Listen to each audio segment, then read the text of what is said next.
Bonjour, je suis Claudine. C'est moi qui fais les bêta-lectures de certains des ouvrages de Fraro. L'auteur m'a demandé une appréciation du premier volume de sa série dédiée aux aventures d'une héroïne particulière, Sor Roberta, alias Srara, intitulée « Si ma sœur en avait ou manoir est tenté ».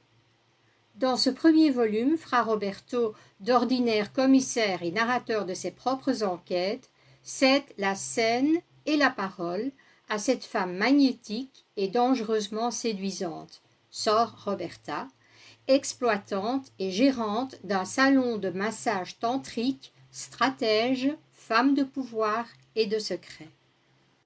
Nous pénétrons dans son univers singulier, l'indécence, un institut de soins très particulier, fréquenté par des notables en quête de détente, de domination inversée ou de discrète compromission. En cette aventure hors norme, l'intrigue prend un tournant plus inquiétant lorsqu'un conseil d'administration officieux qui se tient dans un manoir perdu des Ardennes convie Sor Roberta et ses hôtesses à y prester leurs services. Ce huis clos devient vite un champ de tension où manipulation, pouvoir, sexe et rivalité d'influence s'entremêlent. Des événements étranges, échappant au contrôle des chefs d'entreprise autant qu'aux hôtesses, se précipitent. Une hécatombe, un parc de revenants qui n'en revenaient pas, un héritage de psychopathes, une sorcière comme cela existe dans nos Ardennes profondes, un curé attardé auprès d'une cloche dans une chapelle abandonnée, un village déserté, une tempête de neige, la mission de Sor Roberta devient l'enjeu d'une partie beaucoup plus vaste et effrayante que prévu. Le récit est construit sous la forme d'un témoignage autobiographique, mis en mots par Fra Roberto à partir des récits de Sor Roberta elle-même. Une astuce narrative intelligente qui permet à l'auteur de jouer avec les points de vue, d'assumer une écriture à la première personne, féminine, sensuelle, caustique, tout en préservant son style inimitable.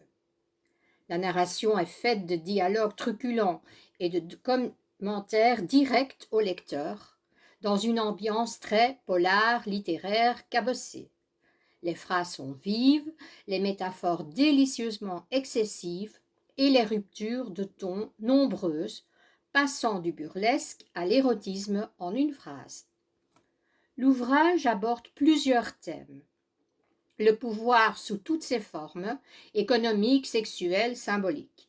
La manipulation au niveau individuel comme systémique. La place des femmes dans les sphères de pouvoir.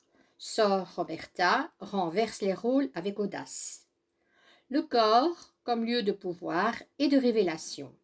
Enfin, la farce sociale, l'hypocrisie des élites et leurs fantasmes mis à nu.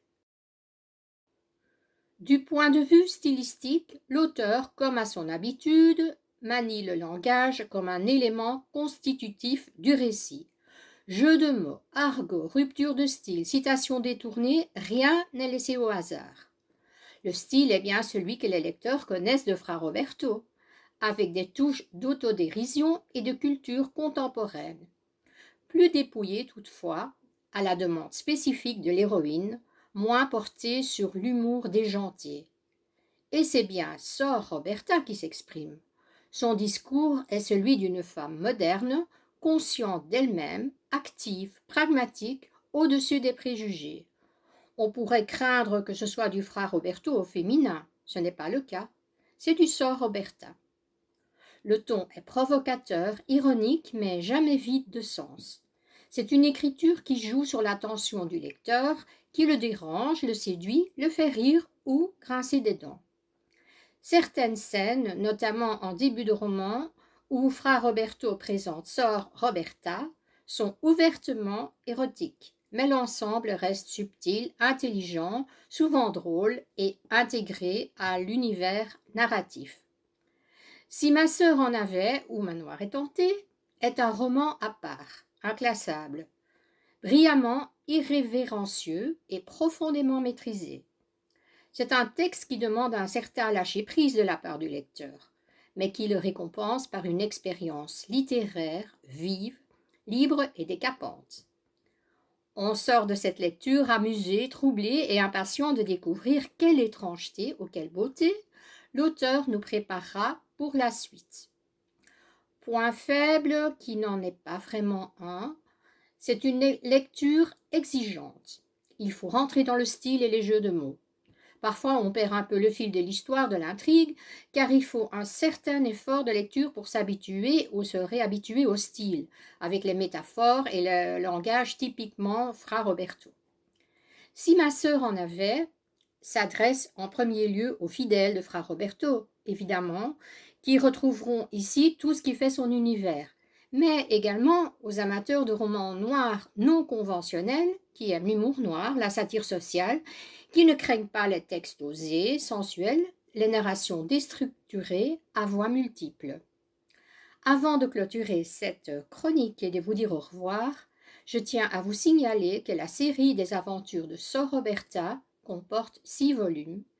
Je vous souhaite une bonne et plaisante lecture.